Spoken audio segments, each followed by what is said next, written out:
Bien, estamos con Hugo Guerra. Hugo, gracias por estar con nosotros en Redes y Poder. Al contrario, Alfonso, encantado de estar acá. Hugo, tu primera impresión sobre lo ocurrido hace algunos minutos en el Congreso de la República con la presencia de la señora Heredia en la Comisión Martín Belaúnde del Ocio. Mi impresión la divido en 3 puntos muy precisos. Primero, quiero solidarizarme con la presidenta de la Comisión, Marisol Pérez Tello, porque no se merece el insulto y el agravio que le ha inferido hoy día la señora Nadine Heredia. Yo creo que Marisol Pérez Tello es una de las pocas congresistas que, tú lo he dicho ya muchas veces, constituye la reserva moral de la política peruana. Segundo, sí puedo entender humanamente a la señora Heredia, y esto no es una contradicción, en el sentido de que intente hacer una defensa de su persona y si considera que su honor pudiera estar en entredicho, para tratar de ser lo más objetivos. Pero, tercer punto, me parece un montaje politiquero lo que hemos presenciado esta tarde. ¿Por qué un montaje? Primero, han llevado la portátil, un despliegue inusitado de seguridad, y luego de 3 horas de interrogatorio, donde además la señora Heredia pretende forzar, como tú ya lo has explicado en el segmento anterior del programa, forzar a que la sesión sea pública, no teniendo ella ninguna capacidad para hacer esa solicitud, sino los miembros de su partido, sale a hacer unas declaraciones a la prensa con un guión preestablecido.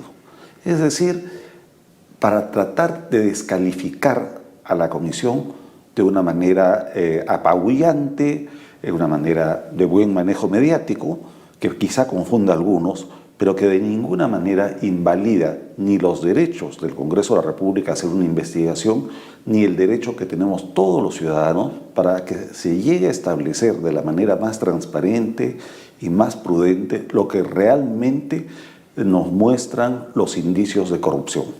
Pero yo quisiera también comenzar en este análisis que tú has centrado en 3 partes y que coincido contigo plenamente, pero quisiera irme hacia un factor que me parece que establece una situación sin duda sui generis acá, y es la posición del presidente de la República, que está tomando un partido de manera inusitada. Para muchas personas dicen, está en su derecho de opinar, es lo que corresponde porque es el esposo. Es un hombre y es virilmente lo que haría cualquier hombre de verdad, que defender a su esposa, a su mujer. Pero también es cierto que esa es una posición que una gran cantidad de personas no comparten, porque más bien sienten que el presidente, lejos de buscar la transparencia, está impidiendo una investigación y está con su imperio que le da la presencia y la posición dominante del presidente, está como cerrando la investigación, está como taponeando que los ciudadanos podamos saber qué ha ocurrido realmente ahí. Efectivamente, tratando de ser lo más objetivos posible, uno sí puede entender la reacción humana de cualquier persona que siente que alguien tan cercano como la esposa está siendo objeto de una investigación. Entonces, claro, humanamente cualquiera puede asumir que el presidente tiene ese aspecto que además refuerza la impresión que todos los peruanos tenemos, y creo que nadie se le pasa por alto, que él es como muy dependiente de la señora Heredia, dependiente en lo personal y, como no, en lo político. Pero luego el presidente incurre en algo que me parece un exceso. Como lo he puesto en la columna que publiqué el lunes en El Comercio, creo que a veces no se da cuenta de lo que dice. Tiene una retórica indebida porque traspola conceptos y valores. Resulta que ahora la investigación de la señora Heredia, quien es también presidenta de su partido, de Gana Perú, es atentar contra los derechos del pueblo. Lo ha dicho hoy exactamente así, claro, en el meeting en Siguas. Hoy día. Entonces, está haciendo una... Lo viene sosteniendo, sí, claro, pero hoy día lo ha vuelto a reiterar. Así es. Y además trata de avasallar a la Fiscalía, trata de avasallar al Poder Judicial, y ahora se mete con lo que son los derechos legítimos de una comisión de congresistas. Me da la impresión de que se confunde de planos. Él es el presidente de la República y como bien le dijo Marisol Pérez Tello, comandante Humala, hable como presidente, asuma y compórtese como presidente de todos los peruanos. Usted fue elegido democráticamente y reserve sus aspectos personales y contrólelos. No puede ser posible que un jefe de Estado, por ejemplo, en este afán de defender a su esposa, haya hablado en términos absolutamente inconvenientes que dañan, que lesionan la imagen y el honor de todos los peruanos ante la prensa española, que ha terminado burlándose de él y de los peruanos. Ahora, ahí hay otro tema que, es decir, antes de ver el tema Nadine, otro factor que arroja más bien sombra sobre este proceso tiene que ver con la actitud de la Procuraduría, en realidad, mejor dicho, el Ministerio de Justicia, que lo que hace es pedirle explicaciones y le llama vedetismo a un derecho y a una obligación que tiene la Procuradora de poder opinar sobre tal o cual tema.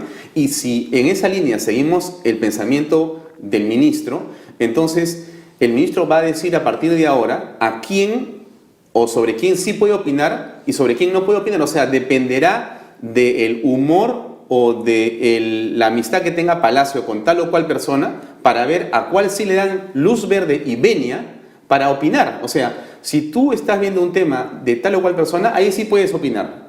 Ministro, dígale usted a la Procuradora que sí puede hablar. Pero si tiene que ver con Palacio de Gobierno, ahí no puedes opinar. Entonces, ¿en qué quedamos? Ahí otra vez hay tres niveles para un poquito la ilustración de quienes ven el programa en este momento. La Constitución es clara. En el Perú, tanto las personas individuales, al expresarnos, así como los medios de comunicación, no pueden aceptar la censura previa. Esta está impedida constitucionalmente. La Procuradora, cuando ha salido a dar declaraciones, no solamente de este caso, sino de otros, está ejerciendo su derecho a la libre expresión. No hay ningún motivo para acallarla, no hay ningún motivo para restringir su libertad.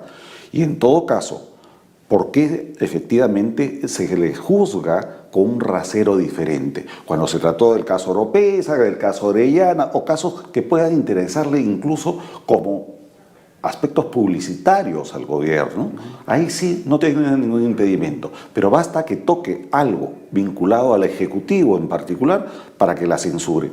Y el tercer punto es que se olvidan que los procuradores no son parte de la defensa del gobierno, defienden al Estado, por lo mismo tienen que tener autonomía. ¿Y qué el mayor ejercicio de la autonomía de un procurador que poder expresarse libremente y conseguir algo que este gobierno ha ignorado permanentemente, el valor de la opinión pública? La Procuradora Príncipe Trujillo ha señalado en las últimas horas con mucha claridad un tema que es muy importante. Ella ha dicho, soy abogada del Estado peruano, no del gobierno peruano. Esta es la diferencia, claro. Y en eso ella está diciendo, yo no soy abogada de los intereses de la familia presidencial, soy abogada del Estado peruano, que son todos los ciudadanos. Somos todos nosotros. Así es, lo que estamos interesados en que sepa la verdad, ¿no es cierto?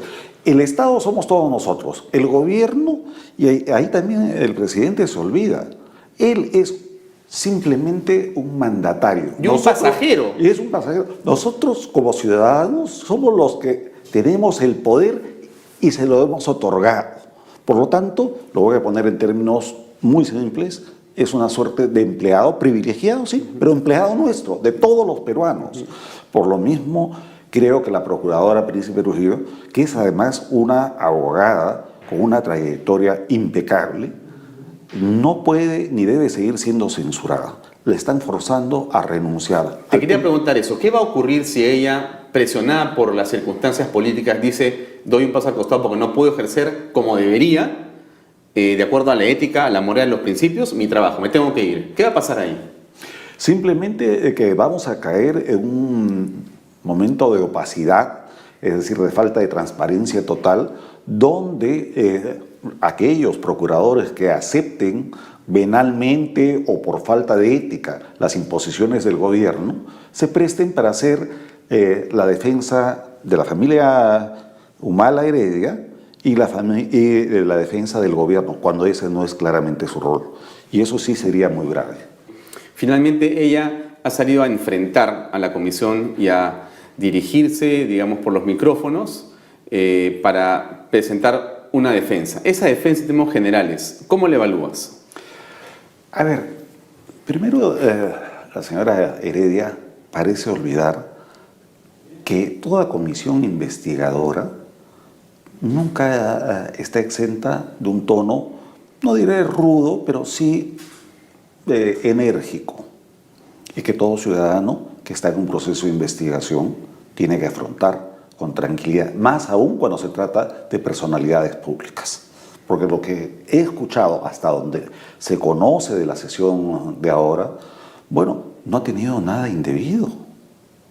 Si a alguien se le pregunta por su estado civil o sobre sus relaciones personales en el contexto de una investigación, eso tiene que ser respondido, asumido. Y si no hay falta, pues la verdad tendrá que prevalecer. Luego, lo que hemos visto también es la reedición de un clásico, ¿no? El clásico significa salir a dar de gritos y poner cara de ultrajado. Victimización. Victimización. Y además, victimización con una portátil que le hace eco. Por lo tanto, bueno, es la política, tenemos que tomarlo así, pero creo que ninguna persona que conozca un poco de la política peruana puede ser impresionado con esta especie de pataleta muy bien montada. Ahora, y montada además desde el gobierno. Sí, no, con el presidente detrás, tras bambalinas, agitando las cosas, jugando desde la mañana, ¿no es cierto? en Sigua. Pero yo te pregunto entonces, ¿qué va a ocurrir aquí? Porque el presidente, al parecer, por lo que escuchamos y vemos, en el extranjero y aquí, cree que ese es su papel. A él le corresponde en este momento dividir su agenda en la defensa de su esposa y en lo que le queda de tiempo algunos temas relacionados al Perú. Pero básicamente la defensa de su esposa, porque ese es el centro de él, sus congresistas y sus ministros. Están en ese plan.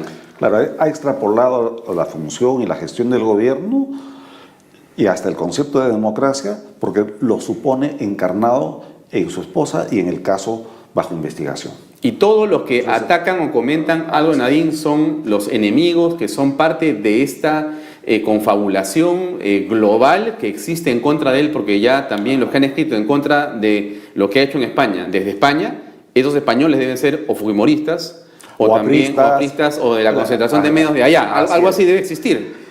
Yo creo que hay una especie de paranoia que debería cesar para el bien de todos. Y el presidente tiene que entender que ya no está en la cúspide de su gobierno, sino que está en un proceso de salida. Pero como no lo entiende, ahora le toca el rol a la oposición desde lo que esperamos sea una mesa directiva coherente, bien estructurada, que nos ayude a garantizar en el caso del Congreso que las investigaciones no sean interrumpidas bajo ningún motivo, pero que se hagan siempre dentro del marco de la ley con todas las garantías procesales. Eso sí. Luego, lo que hay que impedir también es que, llegado el final del gobierno, bajo el supuesto de que están siendo perseguidos políticos, porque esa es la idea que se ha sembrado hoy día, ¿no? Que la señora Heredia y el presidente son perseguidos políticos de la oposición, que es tan poderosa, que complota tanto, que ya ellos son víctimas. Entonces, hay que impedir que, terminado el gobierno actual, tanto el presidente Ollantaytamala como la señora Heredia puedan irse del país hasta tanto no se cierren debidamente, no solo en el Congreso, sino en la Fiscalía y en el Poder Judicial, los respectivos procesos, si los hubiese. Que hoy día ha dado la impresión que se está iniciando una especie de línea frente a la cual el camino del refugio político en Cuba o en Venezuela o en París o en donde sea, podría ser una alternativa, porque si acá, como ellos gobiernan, hay una confabulación contra la señora Heredia y contra todo el gobierno, ellos siendo gobierno, mañana cuando no estén en el gobierno, bueno, ¿qué será? Ya pues desaparecerá en el espacio.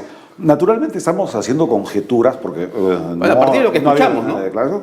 Pero yo creo que esta conjetura es totalmente válida, porque lo que hoy hemos visto es a una pareja de esposos, que sea el presidente olvidado de que es el jefe del Estado, y a una señora que no sabe distinguir entre su rol. Yo no hablo de primeras damas porque eso no existe constitucionalmente, simplemente su rol de esposa y su rol como presidenta de un partido político. Ahora, ¿tú crees que esta situación, a ver, algunos señalan que no hay que presionar mucho al presidente, no hay que molestar mucho a la señora Heredia, no hay que hacer que el presidente vaya a tomar una acción que sea irreflexiva, que saque los tanques, que haga un golpe de Estado, que molesto porque están tomando a la esposa, él denuncie una cosa espantosa y terminemos descalabrados? A ver, ¿eso tiene asidero, tiene sentido? Mejor nos ponemos de perfil y no decimos nada, nos tapamos los ojos hasta el 28 de julio del 2016. De ninguna manera, de ninguna manera. Primero porque racionalmente en el mundo ese tipo de situaciones, de sacar los tanques, de hacer un golpe de Estado de la manera más trasnochada, ya no es aceptado por la comunidad internacional. Y mucho menos por nosotros, por los propios peruanos, que ya tenemos una experiencia, estamos curtidos, y creo que ahí sí todos, como lo hicimos con la estatificación de la banca en el primer gobierno aprista, saldríamos a protestar independientemente de nuestro signo ideológico, porque acá no va a prosperar una dictadura, por lo menos no muy fácilmente.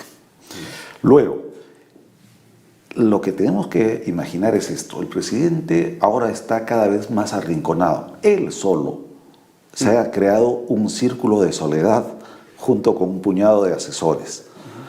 Su partido está en desbande, además nunca ha llegado a ser un partido sino un protopartido, y no tiene operadores políticos. Entonces es como una fiera que está arrinconada. ¿Eso no es peligroso? Ahí vamos. Naturalmente, una fiera que está nerviosa, que está desesperada, que está muy presionada, puede tener algunas reacciones duras. ¿Cuáles podrían ser? Por lo pronto, hasta ahora nadie sabe en qué está la DINI, ¿no es cierto? Dicen que está cerrada, paralizada, que no funciona. Eso es imposible. Eso lo ha dicho acá Pedraza hace unos días. Pero es que eso, desactivada, dijo. Aun cuando estuviese desactivada, eso sería gravísimo, porque el país necesita un cuerpo de inteligencia para hacer prospectiva frente a las amenazas externas y frente a los problemas internos de la República, no para perseguir a políticos. Por lo tanto, yo pongo altamente en duda que se haya desactivado todo el aparato de inteligencia. Quizá la DINI como tal, en su tema administrativo... ¿Pero qué implicas con eso? ¿Que van a estar puestas esas armas contra la oposición? Podría estar. Quiero ponerlo en condicional porque además las personas que trabajamos desde el derecho no podemos hacer afirmaciones contundentes, pero creo que vale la pena mencionarlo. Segundo, a ti te debe pasar como me ocurre a mí, quienes operamos bastante en las redes sociales, vemos que hay todo un equipo, ¿no? Que no son partidarios, no es gente inocente que manifieste su opinión favorable al gobierno, sino que periódicamente o cada vez que publicamos algo que no le gusta al Ejecutivo, sacan a sus troles. A sus troles, ¿no es cierto? Que son como una especie de perros guardianes que nos mordisquean, nos ladran, nos hacen laberintos, pero hay que seguir. Por lo tanto, hay que tener cuidado. No olvidemos que por muy disminuido, por muy poco respaldo que tenga de la opinión pública de los ciudadanos, quien conduce al Estado tiene poder hasta el último día de su gestión. Y ahí es donde, en vez de retraernos, debemos seguir en una línea ética, principista, exigiendo las investigaciones, exigiendo que se conozca la verdad y sin dar un paso atrás, de ninguna manera. Es el momento, yo creo, de llamar a la responsabilidad a la oposición. Yo creo que es el momento en que tenemos que mostrar, creo que desde todo punto de vista, que hay capacidad para poder llevar un proceso del lado de la oposición, ¿no es cierto?, de manera adecuada y serio. Para eso, quien resulte elegido como presidente del Congreso y sus vicepresidentes deberían inmediatamente en este proceso de elección interna en el Congreso, que además es muy tarde, es una tradición equívoca, recién se va a elegir el día 26, deberían poner una lista muy corta de gestiones que se deben hacer y las garantías que deben dar para que se cumpla eso. Que se cumplan. Porque acá nos estamos pasando, entiendo por el tiempo, un tema adicional. Estamos comenzando una campaña electoral muy compleja y que sin duda nos va a traer muchas complicaciones como país en cuanto a economía, en cuanto a tensiones sociales.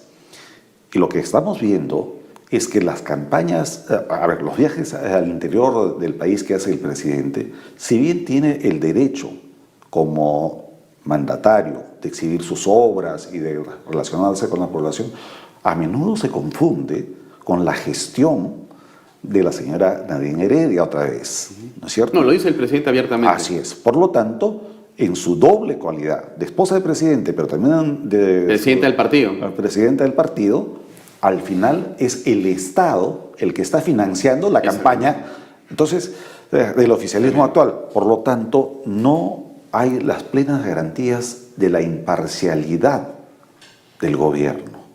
Y es ahí donde exactamente lo que tú has mencionado debe prevalecer.